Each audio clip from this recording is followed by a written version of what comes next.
হুজুর মনে করাই দিয়েছে আবেশ সাহেব যে কুরবানি করার পরে পশুটাকে তাড়াতাড়ি মারার জন্য, দমটা তাড়াতাড়ি বের করার জন্য অনেকেই কিন্তু পশুটার গায়ে কিন্তু জোরে জোরে কি করে, আঘাত করে বিভিন্ন ভাবে, কিন্তু ছুরির ইয়ে দিয়ে মানে বড় বড় করে আঘাত করে এবং পায়ের দিক দিয়ে কিন্তু জীবিত অবস্থায় রগগুলো কেটে ফেলে। এই যে জীবন্ত একটা প্রাণী, এটার কারণে আমার জীবনের গুনাহ মাফ হয়ে যাচ্ছে।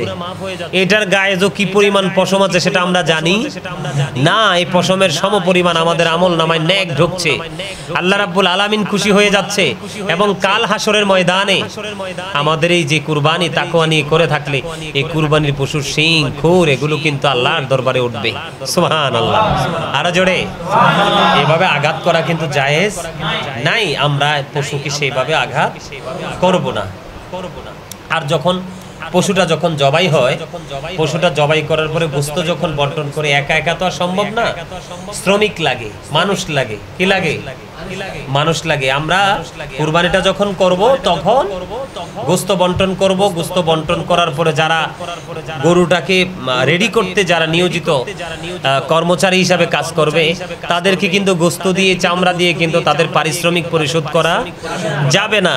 আপনি গোশত দিলে সেটা আলাদা বিষয়, সৌন্দর্যের বিষয়, আপনি গোশত দিয়ে দিবেন, কিন্তু তাকে কিন্তু সেই পরিশ্রমের বিনিময়ে আপনি আলাদা পারিশ্রমিক দিতে হবে। এটা হলো কুরবানির সৌন্দর্য, এটা হলো কুরবানির ক্ষেত্রে তাকওয়া যে পদ্ধতি ইসলাম দিয়েছে আমাদেরকে, সেই পদ্ধতিটাকে আমরা অনুকরণ করব।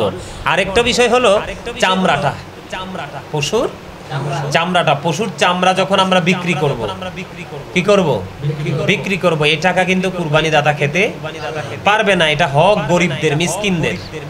এখানে আরেকটা বিষয় আছে, যদি নিজেরা চায়, কে চায়?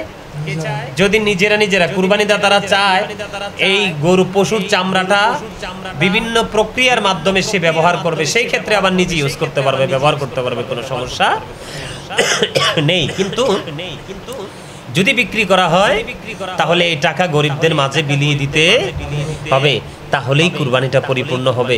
এটা বছরে মাত্র একবার। আমাদের মধ্যে কম্পিটিশন চলে, আমাদের মধ্যে কি চলে?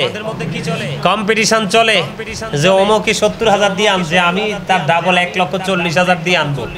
কিন্তু কুরবানির ক্ষেত্রে কিন্তু এরকম কোন সিস্টেম, আপনি ভালো লাগা থেকে, ভালোবাসা থেকে, আল্লাহর সন্তুষ্টির জন্য আপনি কি করেন? 1 লক্ষ 1.5 লক্ষ দিয়ে কুরবানি করেন, কিন্তু কম্পিটিশনে যাবেন না। কুরবানির যে মূল সৌন্দর্য তাকওয়ার জায়গাটাকে নষ্ট করবেন না। কোনো কসাই দ্বারা গোশত কয় কেজি হবে, কত মন হবে সেটা নির্ধারণ করার চেষ্টা করা যাবে না। আমাদেরকে মাথায় রাখতে হবে আমরা আল্লাহর দিদার চাই, আল্লাহর সন্তুষ্টি চাই। এখানে আরেকটা বিষয় হলো, অনেকেই যেই কোনো কারণে যেই কোনো একটা ক্রাইসিসে পড়ার কারণে, সাময়িক ক্রাইসিস সেটা পড়ার কারণে সে কুরবানিটা নির্দিষ্ট সময়ে দিতে পারতেছে না। সেই ক্ষেত্রে যেই টাকা দিয়ে সে কুরবানি করবে সেই টাকাটা কিন্তু সে গরিব দুঃখীর মাঝে সদকা করে দিতে পারবে, তাহলেই তার কুরবানি আদায় হয়ে যাবে। সুবহানাল্লাহ। আরো জোরে। এখানে আমি যেটা বারবারে বলতে চেয়েছি, এখানে একটা বড় বিষয়, সেটা হলো তাকওয়ার বিষয়। কিসের বিষয়? আর কেউ যদি চায় যে হুজুর আমি কুরবানি করেছি, আমি কি করেছি? কুরবানি করেছি, আমি এক টুকরো গোশত খাবো না, আমি পুরো গোশতটাই গরিবদের মাঝে সদকা করে দিব, তাহলেই কুরবানি হবে, কুরবানি কোনো সমস্যা হবে না।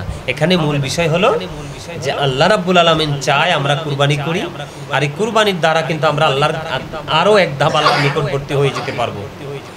আল্লাহ রাব্বুল আলামিন যেন আমাদেরকে সব ধরনের আইন মেনে, বিধান মেনে, সুন্দর সুষ্ঠু একেবারে মস্তিষ্ক নিয়ে আমরা যেন সুন্দর ফুটফুটে পশু দিয়ে আমরা যেন কুরবানি করতে পারি। আল্লাহ যেন আমাদেরকে সেই কুরবানি করার তৌফিক দান করে। সকলে বলুন আমিন।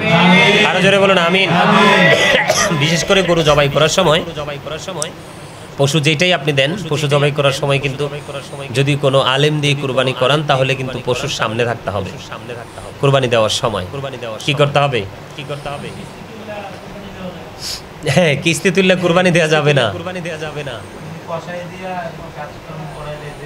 পারিশ্রমিক দিয়ে দিলে হবে, কোনো সমস্যা নাই। তবে জবাই করার সময় ওই যে বললাম, জবাই করার সময় সচেতন থাকতে হবে, সঠিকভাবে ইয়ে করা যাবে। হাওলাত করে আনা যাবে, কিন্তু কুরবানির আগে আগে টাকা পরিশোধ করে দিতে হবে। আর শোধ এখন তো গ্রামে গঞ্জে মূর্খ মানুষের সংখ্যা আসলে বেশি। কি গ্রামে গঞ্জে মূর্খ মানুষের সংখ্যা বেশি। এরা মনে করে যে মানুষজন দেয় না, আল্লাহ মনে হয় দেয় না। কি ঘটনা করছে, সুদের উপরে টিয়াই না এত সুদ খায় আর কি। কুরবানি দিচ্ছে, কুরবানি দেওয়া তো সওয়াবের কাজ, সুদ খাওয়া তো গুনার কাজ। কিন্তু গুনা সওয়াবে সবকিছু সমান হয়ে গেল। গোস্তা খাওয়াইছে তাল্লা। এখানে বিষয় হচ্ছে কোন হালালের সাথে যদি হারাম যুক্ত হয়ে যায় তখন ওইটার হালাল থাকে না, ওই হালালটা সহ কি হয়ে যায়, হারাম হয়ে যায়। এখানে একটা কথা নাও, একটা হাদিস শরীফ, লা তুকবালু সালাতুম বিগাইরি তুহুর ওয়ালা সাদাকাতুম মিন গুরুর, পবিত্রতা ছাড়া ইবাদত কবুল হয় না। আর হালাল উপার্জন না হলে কিন্তু কোনো দান সাদকা কোনোটাই কবুল। কুরবানিটা তো এক ধরনের সদকা, সদকা না? আল্লাহর সন্তুষ্টির জন্য আমি আমার পক্ষ থেকে কি করলাম, কুরবানি করলাম। কথা কি বুঝে আসছে? তাহলে সুদের টাকা দিয়ে তো প্রশ্নই আসে না, কোনোভাবে কি করা যাবে না কুরবানি। তা আমাদেরকে সচেতন থাকতে হবে। আমি ওই যে বললাম তাকওয়া, যেই ব্যক্তি তাকওয়ার জায়গাটা বুঝতে পারছে, কোন জায়গাটা, যেই ব্যক্তি তাকওয়ার জায়গাটা বুঝতে পারছে, সেই ব্যক্তির মধ্যে যে তাকওয়া যার সিনায় থাকবে, যার মাথায় তাকওয়ার কথাটা থাকবে, সে কিন্তু কখনোই সুদ, ঘোষ, কিস্তি তো সুদ। আপনাকে দিবে 5,000, আপনার থেকে নিবে 12,500। মানে আমি কি আঙ্গুল দিয়া খাই নাই, আমি দাঁড়া দিয়া খাইছি। কি আমি হাত দিয়া খাই নাই, আমি কি দিয়া খাইছি? হ্যাঁ, তো বিষয়টা হচ্ছে এরকম। আরে যত রকমের যত কিছুই হোক, মানে সব ধরনের হারামের কথাই বলি। এখন তো আমাদের দেশে কি বলবো, বলার কোনো ভাষা নাই। আমাদের দেশে যারা ম্যাক্সিমাম চাকরিজীবী, আসলে প্র্যাকটিক্যালি দেখি নাই, যাইও নাই, প্র্যাকটিক্যালি দেখি নাই, কিন্তু একটা জিনিস দেখি, অনলাইন মিডিয়াগুলোর মাধ্যমে আমাদের দেশে কোনো কিছুই কিন্তু এখন আবার ঘোষ ছাড়া হয় না। এখন ঈদের আগে আগে কিন্তু আমাদের দেশে অনেক চাকরিজীবী আছে, কর্মচারী আছে না, যে ওরা পাগল পারা। কারণ আমি এখানে যেমনই হই, কিন্তু বাড়িতে গিয়ে আমাকে কি করতে হবে, 1.5 লক্ষ টাকা দিয়ে কুরবানি দিতে হবে। এক কুরবানি করবে ঈদের দিন। কয় কুরবানি? এক কুরবানি করবে ঈদের দিন, ঈদের নামাজ পড়ে। তার আগে যে কত মানুষকে জবাই করে, আছে না নাই? এক কুরবানির জন্য অসংখ্য কুরবানি, মানুষকে অসংখ্য কুরবানি করে দিচ্ছে। যার হাতে একটু ক্ষমতা আছে, ওই সমস্ত অবৈধ টাকা দিয়ে, পরে রক্তচোষা টাকা নিয়ে আপনি যতই ভালো কাজ করেন আর বড় কাজ করেন, পৃথিবীতে হয়তো আপনার সমর্থকদের কাছে আপনি কি হতে পারবেন, বড় হতে পারবেন, অথবা মানে সুন্দর প্রশংসার একটা জায়গা করে নিতে পারবেন। সত্যিকার অর্থে কিন্তু কোরআন হাদিসের দৃষ্টিতে আপনি কিন্তু আল্লাহ রাসূলের সন্তুষ্টি অর্জন করা মোটেও সম্ভব হবে না। আরে পশু যেহেতু আমরা খরিদ করব, পশু যেহেতু কিনবো, তাহলে নিশ্চয়ই গোশতও তো খাবো, তাই না? পশু কিনার মানে কি? আল্লাহ কি কইছে যে কুরবানি করার পরে সব দি গোশত আমার কাছে পাঠাই দাও? কইছে নি? তো সব তো আমাদেরই জন্য। সব কার জন্য? সময় সময় আল্লাহ রাব্বুল আলামিন আল্লাহর বান্দাকে কিছু কি দিয়েছেন, সুযোগ দিয়েছেন বান্দার গুনাহ মাফের জন্য। বান্দা যেন ধাপে ধাপে আল্লাহর দিদার প্রাপ্ত বান্দাদের মাঝে যেন অন্তর্ভুক্ত হয়ে আল্লাহ ওয়ালা হতে পারে। আল্লাহ রাব্বুল আলামিন বিভিন্ন সময় সময় আমাদেরকে সেই নিয়ামত দিয়েছেন। তো আমাদের সামনে আসছে আগামী 17 তারিখ, অত্যন্ত গুরুত্বপূর্ণ একটা দিন, কুরবানির দিন। এটা বড়ই নিয়ামতের দিন, এটা একটা আর্থিক ইবাদত। আমরা যেন যথাযথভাবে করতে পারি, আল্লাহ যেন সেই তৌফিক দান করে। সকলে আবারও বলুন আমিন।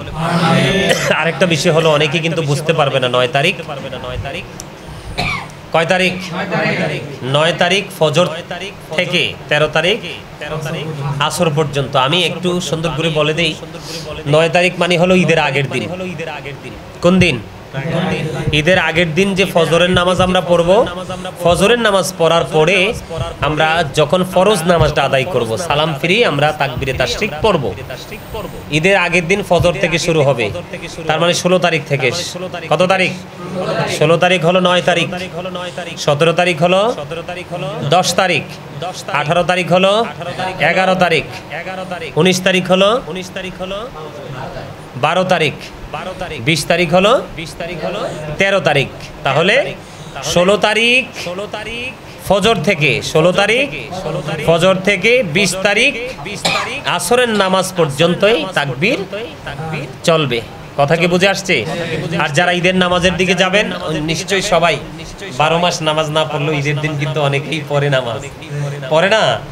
সবাইকে বলবো, যারা ঈদের নামাজের দিকে যাবেন অবশ্যই পায়জামা পাঞ্জাবি পরে সুন্নাতি পোশাক পরে যাবেন, আতর লাগাবেন, বছরের সবগুলো দিনের চাইতে উত্তম রূপে গোসল করবেন। এক রাস্তা দিয়া ঈদগাহে যাবেন, আরেক রাস্তা দিয়ে ঘুরে নিজের গন্তব্যে আসবেন। যাওয়ার সময় সবাই পড়তে থাকবেন আল্লাহু আকবার, আল্লাহু আকবার, লা ইলাহা ইল্লাল্লাহ, আল্লাহু আকবার, আল্লাহু আকবার, ওয়ালিল্লাহিল হামদ, আল্লাহু আকবার, আল্লাহু আকবার, লা ইলাহা ইল্লাল্লাহ, আল্লাহু আকবার, আল্লাহু আকবার, ওয়ালিল্লাহিল হামদ, আল্লাহু আকবার, ইলাহা ইল্লাল্লাহ, আল্লাহু আকবার, আল্লাহু আকবার, ওয়ালিল্লাহিল হামদ। আলহামদুলিল্লাহ। আমি আবারও বলছি, একবারে সর্বশেষ প্রান্তে চলে আসছে আলোচনা।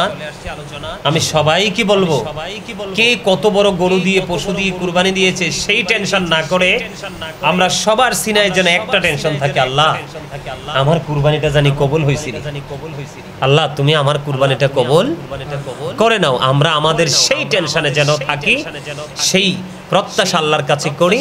আল্লাহ যেন আমাদেরকে সুন্দর মানসিকতা নিয়ে ইসলামের বিধান অনুযায়ী আমরা যেন যাদের উপর কুরবানি করা ওয়াজিব, আমরা যেন কুরবানিটা করতে পারি। আল্লাহ রাব্বুল আলামিন হবে। তো মূলত কাজটা তো আল্লাহর সন্তুষ্টির জন্য। কার জন্য? কার জন্য? আল্লাহর সন্তুষ্টির জন্য, এবং লাভ আমার মানে অবর্ণনীয় লাভ। হাদিস শরীফের মধ্যে এসেছে, আমার নবী বলেছেন যে যিনি কুরবানি দেন, কুরবানি দাতা, উনি যখন পশু কুরবানি করবে, তার আমল নামায় কুরবানির পশুর গায়ে যত বেশি পরিমাণ পশম আছে, কি আছে? গায়ে যত পশম আছে, এই পশমের সমান নেক তার আমল নামায় দেওয়া হবে। আর জোরে, আর জোরে, এইবার সুন্দর হয়েছে। সুবহানাল্লাহ। তো জান্নাতের মেহমানদের জন্য জান্নাতি ফল। তাহলে সুবহানাল্লাহ বলতে কি কৃপণতা করা যায়? হ্যাঁ, যায় না। আমি যেটা বলতে চেয়েছিলাম, রাসূলকে প্রশ্ন করা হলো, ইয়া রাসূলুল্লাহ, ইয়া হাবিবাল্লাহ, নবী গো, আপনি বলেছেন কুরবানির পশুর গায়ে যতগুলো পশম, প্রত্যেকটা পশমের বিনিময়ে তার আমলনামায় নেক দেওয়া হবে। ইয়া রাসূলুল্লাহ, ইয়া হাবিবাল্লাহ, নবী গো, যদি বকরি বা বেড়া হয়, তার মানে ফজিলত বোঝানোর জন্য বলছি, হাদিস শরীফের মধ্যে এসেছে গরু মহিষ ওটের তুলনায় কিন্তু বকরি বেড়া দুম্বা এগুলো ছোট। নবীজিকে প্রশ্ন করা হলো, ইয়া রাসূলুল্লাহ, বকরি বেড়াগুলোর ক্ষেত্রে আমার নবীজি জানিয়ে দিয়েছে, বকরি বেড়াগুলো যেগুলো রয়েছে, বকরি বেড়া, ওই বকরি বেড়ার গায়ের পশমের সম পরিমাণ নেক ও আমলনামায় দেওয়া হবে। মহব্বতে তার মানে দেখেন, আল্লাহ রাব্বুল আলামিন কিন্তু কে ছাগল, কে গরু, কে মহিষ, কে ভেড়া, কে ওট দিল, সেটা কিন্তু আল্লাহর দেখার বিষয় না। দেখার বিষয় হলো কতটুকু তাকওয়া নিয়ে সে কুরবানিটা করেছে। নিয়ত, তার ভাবনা, তার চিন্তা কতটুকু আল্লাহ রাব্বুল আলামিনের দিকে ধাবিত করে, আল্লাহ রাব্বুল আলামিনকে পাওয়ার জন্য তার হৃদয়ের দুর্বলতা প্রকাশ করে কুরবানি করতে পেরেছে, সেটা হলো দেখার বিষয়। কোনটা দেখার বিষয়? কথা বলে না। তাকওয়াটা কোনটা? তার মানসিকতাটা হলো দেখার বিষয়। এখন আমার রাসূল একদিন একটা পশু জবাই করে দিলেন, আর জবাই করে দিয়ে তিনি বললেন আমার যে উম্মতগুলো কুরবানি দেয়নি তাদের পক্ষ থেকে কুরবানিটা করে দিলাম। এখন আমার নবীজি, আমরা নবীজির জন্য নবীজির নামে কুরবানি তো করা থাক দূরে, আমরা নবীজির দেখানো পথেও হাঁটতে রাজি না। তাহলে এই কুরবানি দিয়ে লাভ হবে? কোনো লাভ হবে? কোনো লাভ হবে?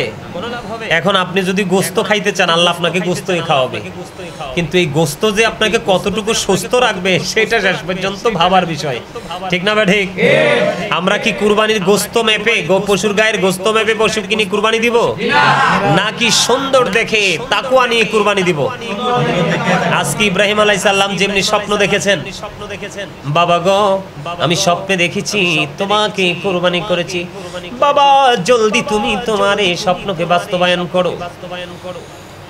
ইব্রাহিম খলিলুল্লাহ ইসমাইল জবিউল্লাহকে নিয়ে গেলেন কুরবানি করার জন্য প্রস্তুত। বাবা গো তোমার কাজ তুমি দ্রুত সম্পন্ন করো, এক মুহূর্তের জন্য তুমি পিছপা হইও না। যখন ইব্রাহিম আলাইহিস সালাম আল্লাহ রাব্বুল আলামিনের পরীক্ষায় যখন উত্তীর্ণ হয়ে গেলেন, সন্তানকে কুরবানির জায়গায় যখন নিয়ে গেল, আল্লাহ রাব্বুল আলামিন একটা ডাক দিয়ে বললেন আমি আমার প্রিয়দেরকে এইভাবে পরীক্ষা করি। ইব্রাহিম খলিলুল্লাহ পরীক্ষায় বিজয়ী উত্তীর্ণ হয়ে গেছে। আমি আপনাদেরকে বলি আজকে যদি সেই ধারাটা অব্যাহত থাকতো তাহলে কি উপায় হতো? উপায় ছিল? উপায় ছিল না। আপনার সন্তানের জন্য, আপনার জন্য আরেকটা মজার বিষয় হলো কুরবানিতে তাকওয়াটা বেশি করে নেবেন, যেন আল্লাহ রাসূলের বিধানের যেন কোনো ধরনের কোনো ত্রুটি না হয়। তার কারণ হলো কুরবানির পশুটা জবাই করার পরে রক্তটা মাঠে জমিনে পড়তে দেরি, কুরবানি দাতার গোনাগুলি মাফ হইতে দেরি হয় না। তাহলে কুরবানিটা অত্যন্ত তাকওয়া নিয়ে করতে হবে না? আল্লাহ এবং আল্লাহর হাবিব যেভাবে দেখিয়ে দিয়েছেন সেইভাবে আমাদের কি কুরবানিটা করতে হবে। কুরবানির জন্য পশু চিহ্নিত করা হয়েছে গরু, বকরি, ভেড়া, দুম্বা। এই তিনটা কিন্তু 1 বছরের হলেই এনাফ। বকরি, ভেড়া, দুম্বা এই তিনটা 1 বছরের হলে এনাফ। গরু এবং মহিষ 2 বছর। কয় বছর? আর ওট লাগবে 5 বছর। ওট লাগবে কত বছর? 5 বছর। আমরা সেই কন্ডিশন মেনে কুরবানি করব। তবে 6 মাসের বকরি, ভেড়া, দুম্বাও যদি 1 বছরেরটার মতো লাগে, পুষ্ট হয়ে মোটা তাজা হয়, তাহলে এটা দিয়েও কুরবানি করা যাবে। এটা বুঝে নিতে হবে আমাদেরকে। তবে আমি আপনাদেরকে বলছি কুরবানি এমন একটা ইবাদত, এটা হচ্ছে একটা আর্থিক ইবাদত। ইব্রাহিম আলাইহিস সালাম এবং ইসমাঈল আলাইহিস সালামের স্মৃতি বিজড়িত এক মহান ইবাদতের নাম হলো কুরবানি। কি? যেটা আমাদের জন্য পালনীয়। এই কুরবানিটা অত্যন্ত তাকওয়ার সাথে, অত্যন্ত ভীতির সাথে করতে হবে। যেন আমাকে এতটাই অ্যালার্ট থাকতে হবে, সচেতন থাকতে হবে, যেন কুরবানির পশুটা খরিদ করা থেকে, কি করা থেকে, পশুটা খরিদ করা থেকে কোনো অংশেই যেন কোনো ত্রুটি না।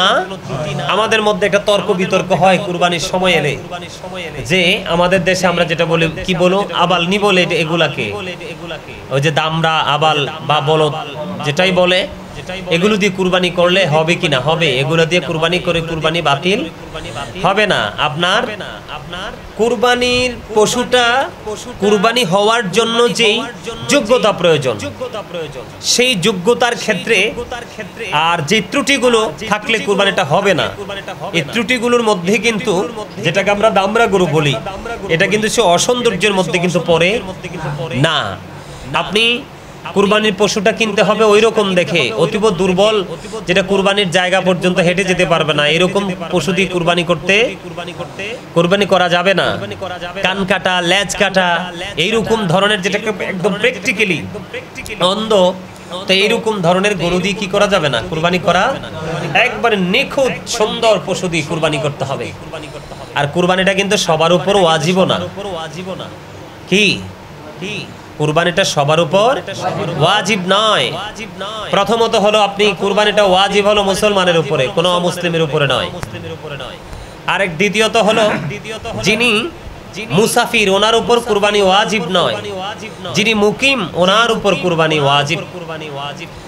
আবার কুরবানিটা কিন্তু ঢালাওভাবে সবার উপর ওয়াজিব নয়। যিনি নিসাব পরিমাণ সম্পত্তির মালিক উনি কুরবানি করবে। গরিব ফকির মিসকিন যারা, তারা কুরবানি না করলে কি হবে না? গুনাহগার হবে না। যারা ধনী মানুষ, তবে নিসাব পরিমাণ সম্পদের কথা আসলে কিন্তু জাকাতের ক্ষেত্রে 1 বছর পরিপূর্ণ হতে হয়। জাকাতের ক্ষেত্রে কি হতে হয়? 1 বছর পরিপূর্ণ হতে হয়। কিন্তু কুরবানির ক্ষেত্রে যদি আপনি 1 বছর পরিপূর্ণ নাও হয়, তারপরেও কিন্তু আপনি কি করতে হবে? কুরবানি করতে হবে। কারণ হলো আল্লাহ রাসূল বলেছেন যে যার কুরবানি করার ক্ষমতা আছে, সামর্থ্য আছে, সে কুরবানি করলো না, সে যেন ঈদগাহের দিকে না যায়, না আসে। বুঝে নিতে হবে।